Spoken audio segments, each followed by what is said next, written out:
Glória a Deus, que a paz e a graça vos sejam multiplicados, amém? Vamos para mais um dia de leitura do livro Conhecendo Deus e Fazendo a Sua Vontade.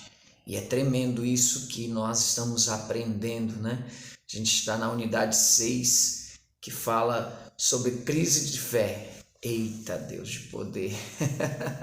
E hoje o dia 2 é os encontros com Deus exigem fé. Vamos orar para que nós sejamos capacitados pelo Espírito Santo para sermos capazes de cumprir a vontade de Deus. Pai, graças te dou por esse momento, abençoa nossas vidas, enche-nos do teu Espírito, guia-nos nesse sentido, abre o nosso entendimento, nossa mente para compreender tudo que o Senhor quer de nós, em nome de Jesus. Amém. E graças a Deus. Vamos para a leitura então? Quando Deus fala, você precisa ter fé para apresentar uma resposta. Por toda a Bíblia, quando Deus revela a si mesmo, quando revela seus propósitos, seus modos de agir, a pessoa a quem se revela precisa ter fé para apresentar uma resposta. Já vamos para a primeira tarefa. Leia os versículos seguintes e responda as perguntas. Ora, a fé é o firme fundamento das coisas que se esperam e a prova das coisas que não se veem. E aí a pergunta, o que é fé? O versículo está em Hebreus 11, verso 1, né? E a pergunta, o que é fé? Já pegou teu caderno, tua caneta para anotar aí? Escreve aí o que é fé. 2. Andamos por fé e não por vista. 2 Coríntios, número 5, verso 7. O que é o oposto de fé? O que é o oposto de fé? 3. Mas o profeta que tiver a presunção de falar em meu nome alguma palavra que eu não lhe tenha mandado falar, ou o que falar em nome de outros deuses, esse profeta morrerá. Quando o profeta falar em nome do Senhor e tal palavra não se cumprir, nem suceder assim, esta é a palavra que o Senhor não falou. Com presunção falou o profeta, não o temerás. Deuteronômio 18, verso de número 20 e 22. Qual a importância de depositar sua fé em Deus e no que Ele diz, e não no que você ou outra pessoa acha que seria interessante acontecer? Responda aí, tá bom? Tá com o caderninho na mão, dá uma pausa no vídeo e responde, tá bom? Olha aí, continuando aqui, a tarefa, né? Diz assim, Jesus disse, aquele que crê em mim, esse também fará as obras que eu faço, e as fará maiores do que esta, porque eu vou para o Pai. João 14, verso 12. Qual é o potencial da fé?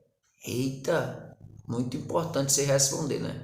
Em verdade vos digo que, se tiverdes fé como um grão de mostarda, direis a este monte, passa daqui para acolá, e ele há de passar, e nada vos será impossível. Aí a pergunta, de quantas fé você precisa para Deus poder fazer, por seu intermédio, o que é humanamente impossível fazer? Olha só, que coisa tremenda, né? E a sexta pergunta, Paulo disse, a minha linguagem e a minha pregação não consistiram em palavras persuasivas de sabedoria, mas em demonstração do Espírito e de poder, para que a vossa fé não se apoiasse na sabedoria dos homens, mas no poder de Deus. 1 Coríntios 2, verso 4 e 5. Aí vem a pergunta, em que devemos basear nossa fé? Em que não devemos baseá-la? Responde aí. Devemos basear nossa fé? Não devemos basear nossa fé. 7.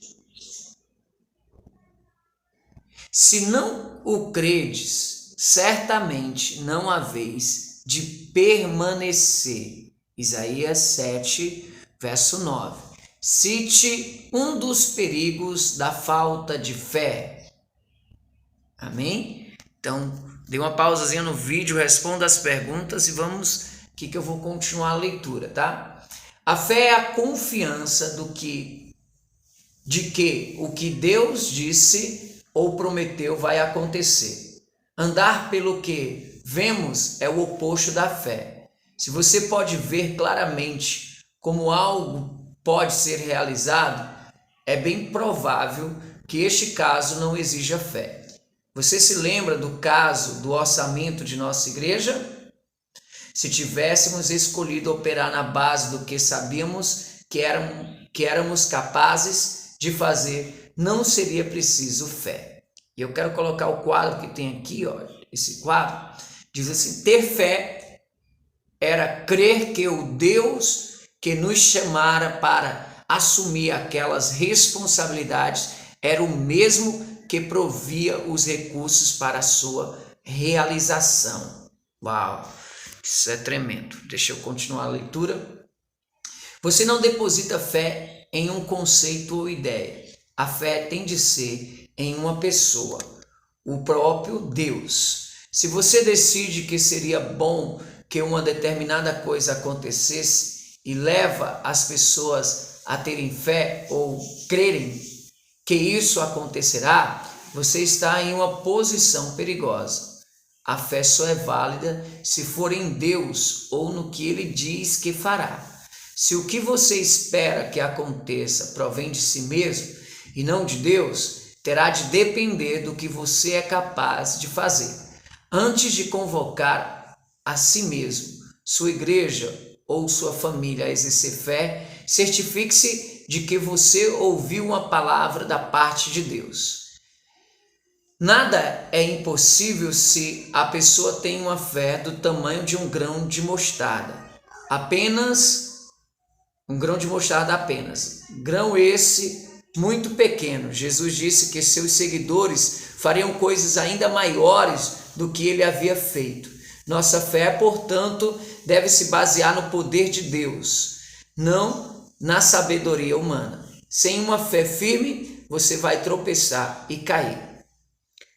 Um tópico diz assim: algo que só Deus pode fazer.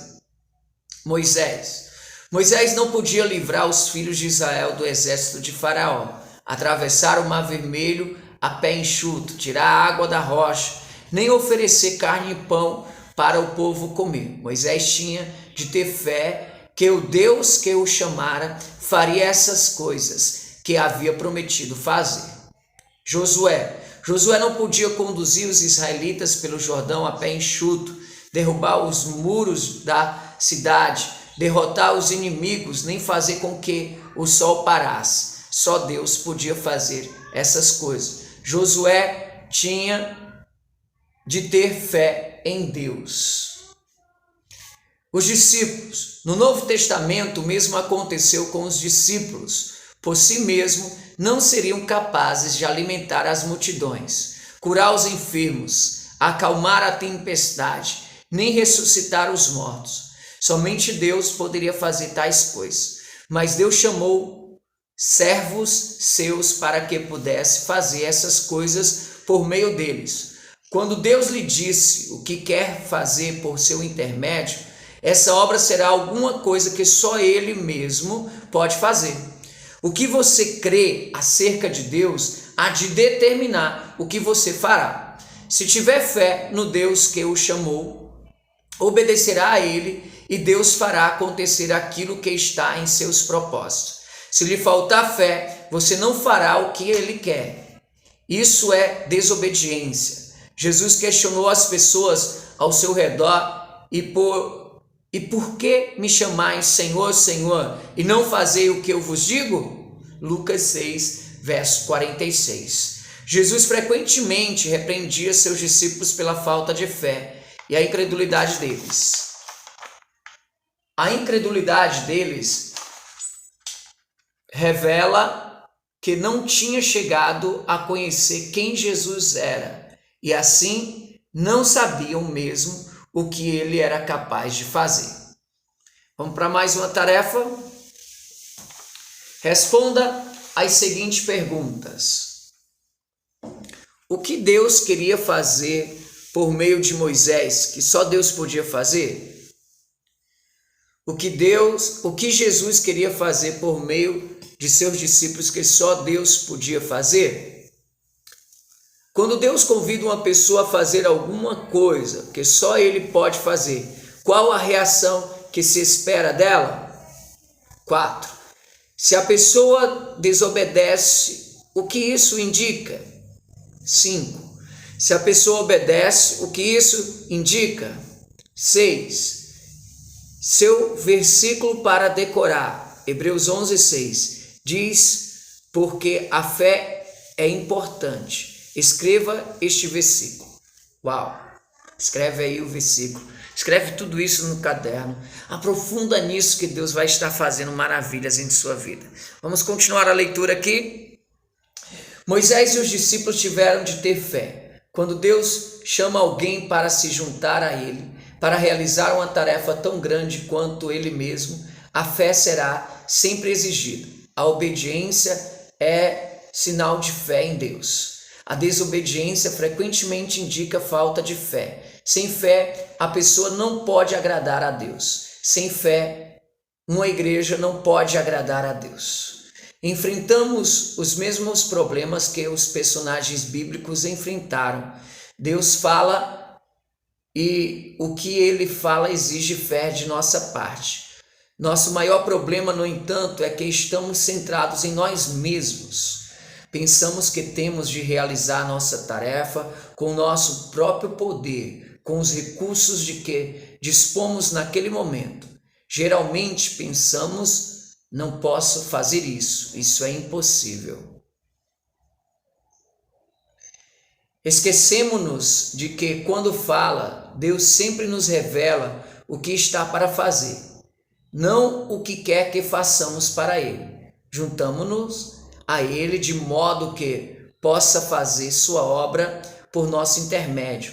Não precisamos ser capazes de realizar a tarefa com nossas habilidades e recursos limitados. Com fé, podemos ir em frente e obedecer com toda a confiança, porque sabemos que Ele fará acontecer o que planejou. Jesus disse que o que é impossível para os homens é possível para Deus. Marcos 10, versículo de número 27. As Escrituras dão testemunho de que isso é verdade. Mais um subtítulo diz: a fé é o requisito indispensável. Na igreja de Saskatoon, sentimos que precisávamos ser úteis a Deus para alcançar as pessoas em toda a região de Saskatchewan.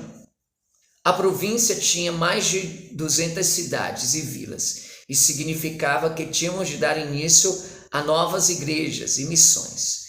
E para fazer isso, sentimos que Deus nos orientava no sentido de convidar Len Coster para ser nosso ministro de evangelismo e missões. Ele viria para equipar a congregação, a fim de iniciarmos novas igrejas.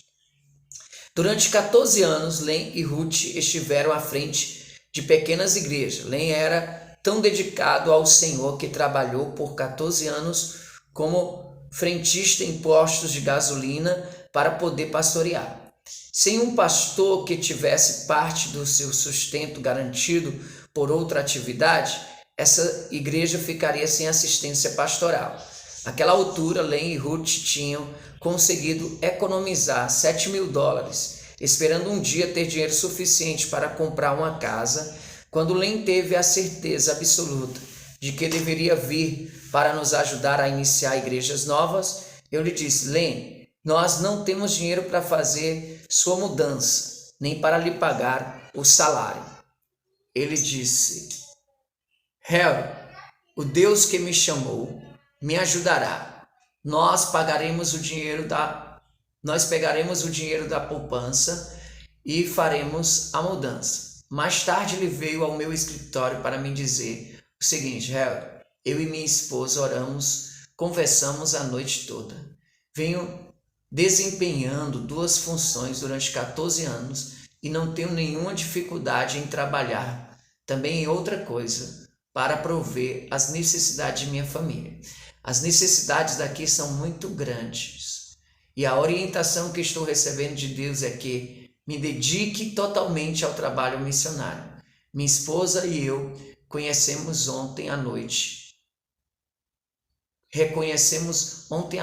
que os $7.000 que temos no banco pertencem a Deus e que Ele quer que vivamos desse dinheiro. Quando ele acabar, Deus mostrará como poderíamos viver então. Não se preocupe com o meu sustento. Quando Len deixou aquela sala, inclinei o rosto e chorei diante do Pai. Disse-lhe: Pai, eu não compreendo porque um casal tão fiel tem de fazer esse tipo de sacrifício. Vi em Len e Ruth uma grande fé demonstrada por seus atos. 2 dias depois, recebi uma carta de um leigo presbiteriano de Kamloops, da Colômbia Britânica. Era uma carta bem curta que dizia simplesmente o seguinte: fiquei sabendo que um homem de nome Len foi trabalhar com você. Deus colocou no meu coração o desejo de ajudar a sustentar esse ministro. Junto a esta carta, estou enviando um cheque de $7.000 para serem usados no sustento dele. Quando abri o envelope, caí de joelhos e chorei diante do Pai. Dessa vez pedi-lhe que me perdoasse por não ter confiado nele quando me havia dito que eu poderia fazê-lo. Telefonei para Len e lhe disse: Len, você colocou toda a sua poupança no altar do sacrifício, mas Deus tem algo mais para você. O Deus provedor acaba de prover, então contei-lhe o que acontecera. Você sabe que isso fez com que a vida de Len. Você imagina o que isso provocou na vida de nossa igreja? Todos nós cremos na fé e passamos a crer mais em Deus. A partir dessa experiência, avançamos na fé para grandes realizações. Muitas e muitas vezes, vimos Deus fazer coisas maravilhosas. Nunca poderíamos vir a experimentar Deus dessa maneira se não tivéssemos avançado em convidar Len. Essa experiência nos ajudou a aprender a confiar em Deus. Quando você se encontra com Deus, isso produz uma crise em sua maneira de crer. Essa crise requererá de você uma coisa: fé. Sem essa fé, você não poderá agradar a Deus. Uau! Vamos para mais uma tarefa. Descreva uma experiência em sua vida em que você precisava de fé para fazer alguma coisa e você não respondeu por ter lhe faltado fé. Próximo, pergunta. Descreva uma ocasião em sua vida que exigiu fé em Deus e você respondeu com fé. Deve ter sido uma ocasião em que você não sabia como realizar a tarefa, a não ser que Deus a fizesse por meio de você ou em você. Se depois de pensar um pouco você não conseguir lembrar, não fabrique uma experiência só para ter uma resposta. O que sabe que Deus quer que você faça, mas não está fazendo? Por que você está hesitando? Você alguma vez já quis orar como os discípulos que pediram ao Senhor que lhes aumentasse a fé? Lucas 17, verso 5. Sim ou não? Ore por alguns instantes agora com relação à sua fé e ao que Deus quer fazer por intermédio de sua vida. E a última tarefa, vamos lá. Aleluia. Oh, glória a Deus. Deixa eu colocar aqui. Faça uma revisão do estudo de hoje. Ore pedindo a Deus que identifique as afirmações ou versículos que quer que você compreenda, aprenda ou pratique. Sublinhe-os, depois responda as perguntas. Qual foi a afirmação ou versículo mais importante que você leu hoje? Escreva a afirmação ou versículo com suas próprias palavras, como uma oração de resposta a Deus. O que Deus quer que você faça em resposta ao estudo de hoje? E eu quero ler para você aqui Um resumo de hoje diz assim, ó. Deixa eu só ver se eu consigo tirar isso aqui. Pronto. Quando Deus me fala, preciso ter fé para responder. Segundo, fé é a confiança de que o que Deus falou ou prometeu fará acontecer. Terceiro, agir pelo que vemos é o oposto de fé. Quarto, temos nossa fé depositada em uma pessoa, que é Deus, né? Quinta, antes de me dispor a exercitar minha fé, ou antes de convocar minha família e minha igreja a demonstrar sua fé, preciso ter certeza de que ouvi uma palavra da parte de Deus. Sexta, quando Deus me permite saber o que fazer por meu intermédio, preciso considerar que é alguma coisa que só Ele pode fazer. Sétimo e último, minha concepção de Deus determina minhas ações. Deixa eu orar. Pai, graças te dou por este tempo. Obrigado. Deus, nos dar essa fé que o Senhor procura achar em nós e nos capacita para executá-la para a tua glória, em nome de Jesus. Amém. Deus abençoe vocês e até amanhã.